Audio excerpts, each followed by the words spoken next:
I'll be demonstrating series and parallel circuits. Let's first begin with a series circuit. So let's take some resistors. This is a 10 ohm resistor. Let's take another 10 ohm resistor. Let's take three 10 ohm resistors. Fine. And yeah, let's connect them through this wire, which has a negligible resistance. Fine. And now get a 9-volt battery, some more wires.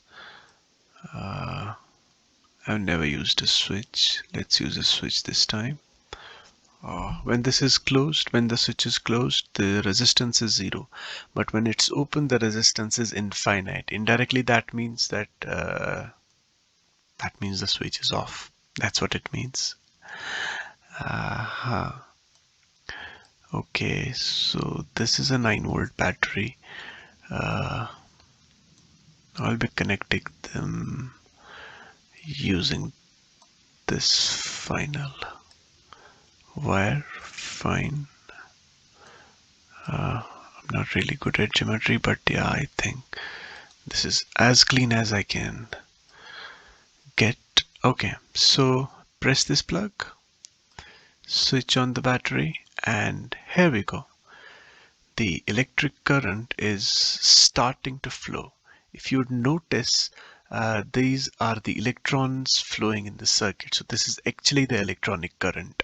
Electronic current originates from the negative terminal. This is the negative terminal, and goes back to the positive terminal.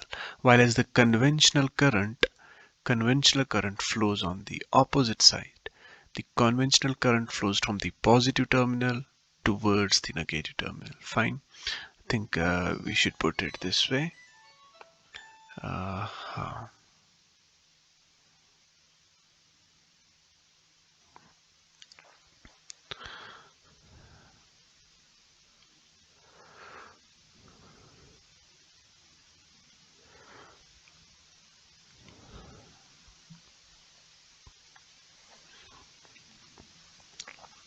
Okay, now let's see how much current is there in the circuit. Now if you want to see the current in the circuit, what you have to do is to connect an ammeter. You need to connect an ammeter in series with the circuit. Fine, now you have connected an ammeter and you can see that the current is 0.3 amps. Fine. I'm sure you will be able to calculate this current.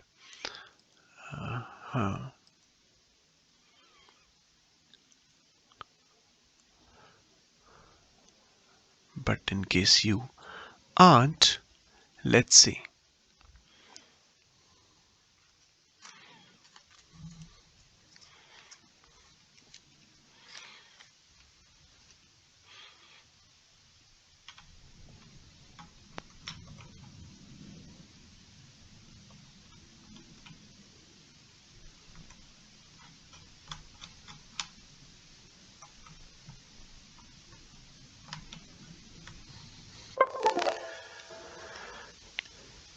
Three 10 ohm resistors are connected in series to a 9-volt battery. I've ignored the switch and everything else.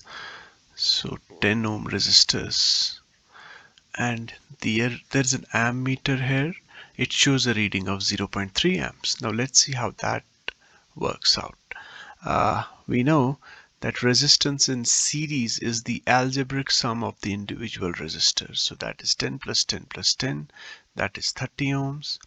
And current, we don't know, while its voltage is 9 volt. Now we know that there's a relationship between voltage and current. Voltage is current times resistance. Therefore, current is voltage divided by resistance.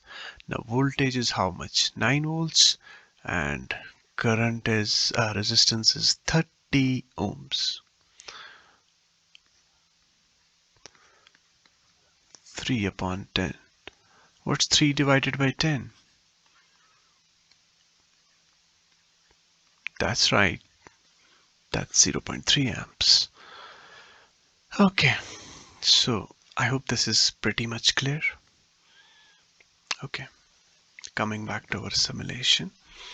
Okay, what do you think would be the voltage across these two nodes? I think it's going to be 9 volt. Why?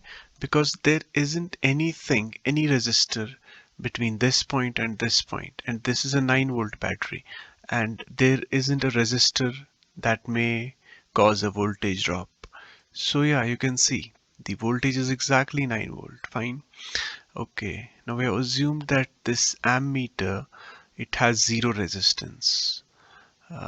So it doesn't matter even if we include this ammeter in the circuit, uh, the voltage is still going to be 9 volt, and it makes sense also. An ammeter has to have a zero resistance. Fine.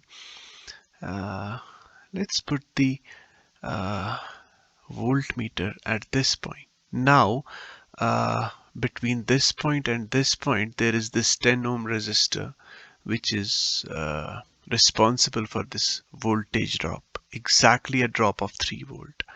And what would be the voltage if I put this uh, probe at this point? I think it's going to be 3 volt. Yeah, this is going to be 3 volt. What about this? 3 volt again? Yeah, minus 3 volt plus 3 volt doesn't matter. Let's keep it here. So 3 volt. So 3 volt voltage drop across this resistor, 3 volt voltage drop across this resistor, 3 volt voltage drop across this resistor. So a total of 9 volt, which is same as the voltage supplied by the battery. Fine.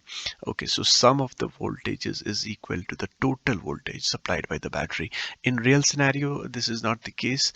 There is always a slight voltage drop, and it doesn't add up to exactly to the voltage supplied by the battery, because this wire, it has some resistance. In fact, the battery has resistance. That's the internal resistance of the battery. But anyways, we are going to neglect it for this time. Yeah, so this is your series circuit. The current has only one path to flow. You can see there is only a single path for current to flow. Current therefore is same across each resistor. Fine. It doesn't matter where I put this ammeter.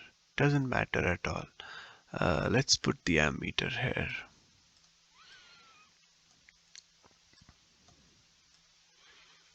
Okay. Now let's connect this. It's 0.3 ampere because current in the series circuit is the same. Fine, throughout.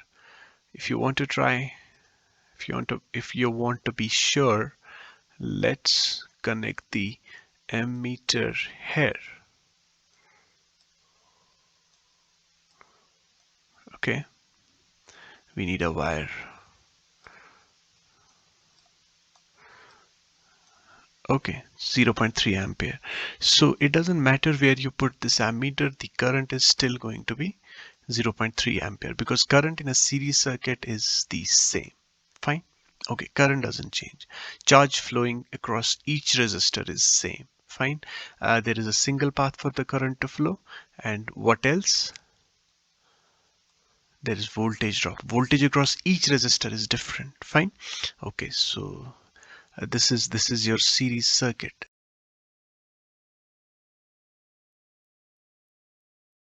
Okay, now we'll be explaining parallel circuits. Let's get some resistors and let's connect them in parallel. So we got three 10 ohm resistors and we'll be connecting them through these wires. Oh, we require a lot of wires right now. Okay.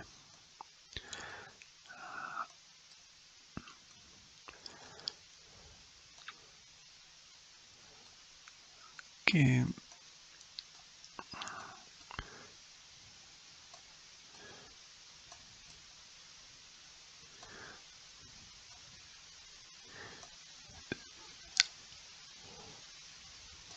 Let's connect them through a switch. It'll be nice to have a switch.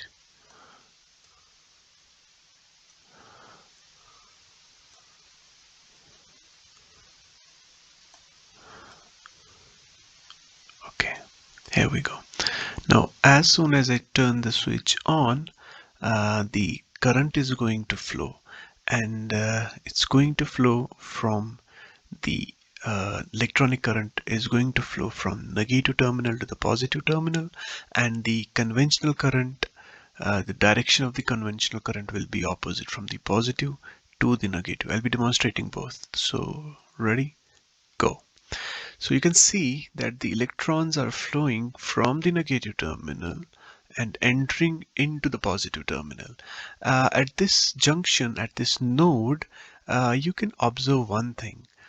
As soon as the electrons are reaching at this point, what happens is some of the electrons, they travel along this resistor, some travel along this resistor, and some travel along this resistor. Now, since all of these resistors are same, we can very well assume that equal currents are flowing through each of the resistors. Now, let's say this was a 20 ohm resistors. Less current would be flowing through this resistor as compared to these two resistors, because now this resistor would offer, well, more resistance. But at this junction, if you notice, all of these currents are combined, and let's say current I1, I2, I3 is flowing across these three resistors. They're going to combine again here at this point, and yeah, whole of the current I, which was here, which was divided here into I1, I2, and I3, it adds back at this junction. It has to, because for now, I can say that it shouldn't violate the conservation of charge, but in higher classes I'll be telling you that it is because of a law called as Kirchhoff's law. Fine. Yeah, which is basically law of conservation of charge. It's a fancy way of saying that charge is conserved. Okay. Now, if I want to see the direction of the conventional current, I will simply put the conventional current. Okay. Now you can see that conventional current flows from the positive terminal into the negative terminal. Fine. Okay, I like these arrows more than I like those electrons. Okay. Fine. Now let's have a look. I told you that in a series circuit, there is only single path for current to flow. But you can see that in a parallel circuit, current is able to flow through multiple paths. Fine. This is one of the difference between series and parallel circuits. Number one. Number two is that the voltage across each resistor would be same. So the net voltage is 9 volt, and if I wanted to check the voltage across this middle 10 ohm resistor, it would still be the same. Now let's have a look and check the voltage across this resistor. Again 9 volt. You want to check resistance across this voltage. It's again, across this resistor, it's again going to be 9 volt. Fine, because that's exactly the voltage supplied by the battery, 9 volts. Okay, great. What about the current? Now I told you earlier as well that current is divided. The current will be divided across these three resistors. Now we only have three resistors here. If we would be having n resistors, the current would be divided into n resistors. Fine. Now let's have a look at the current first. Fine. Let's disconnect this wire and connect an ammeter. Okay, fine. There's a current of 2.7 amps, and yeah, you can very well calculate this current and see if it turns out to be 2.7 amps. Fine. Okay, now let's disconnect the ammeter. Let's now connect the ammeter somewhere here. Okay. The current is 0.9 amps. Remember this value, 0.9 amps. Fine. Okay, let's disconnect this. So current through the upper arm is 0.9 amps. What about the current through this arm? Let's disconnect it here. Let's connect an ammeter. Oh, it's going to be messy. Let's not connect an ammeter here. Bad idea. Let's connect ammeter somewhere else. Let's connect it here. Okay, so current is going to be 0.9 amps. Again, fine. Okay, so 0.9 amps plus 0.9 amps. That would be 1.8 amps. Fine. Let's disconnect the ammeter again. Put it away. And I'll be modifying this circuit a bit, but it won't affect its resistance. Fine. I promise that. Yeah. Okay. Fine. So this would be my ammeter. Fine. Okay, so current across this middle resistor is again 0.9 amps. Fine. So current is kind of divided. Fine. So at this point, the total current was 2.7 amps. We just saw that. Fine. Okay. Now current going through this resistor, the top resistor, it's 0.9 amps. Current going through the middle one is 0.9 amps. Current going through the lower resistor is 0.9 amps. Add them up, you will get the total current 2.7 amps. Fine. Yeah. Now if we would have replaced this resistor with, okay, let's just replace this one with a resistor of higher resistance, let's say 20 ohms, you'd see that the current has dropped to 0.5 amps, exactly half of what it was before, 0.9 amps. Fine. The half of 0.9 amps is 0.45 amps. Fine. So current has been reduced. Fine. I hope I have really made it clear to you guys. Fine. Let's review again. In a parallel circuit, there are multiple paths for the current to flow. Voltage across each resistor is the same as the net resistance, as the net voltage. And number 3, current is divided. Current across each resistor is different, such that total current is equal to the sum of the individual currents passing through each resistor. Thank you very much. Best of luck.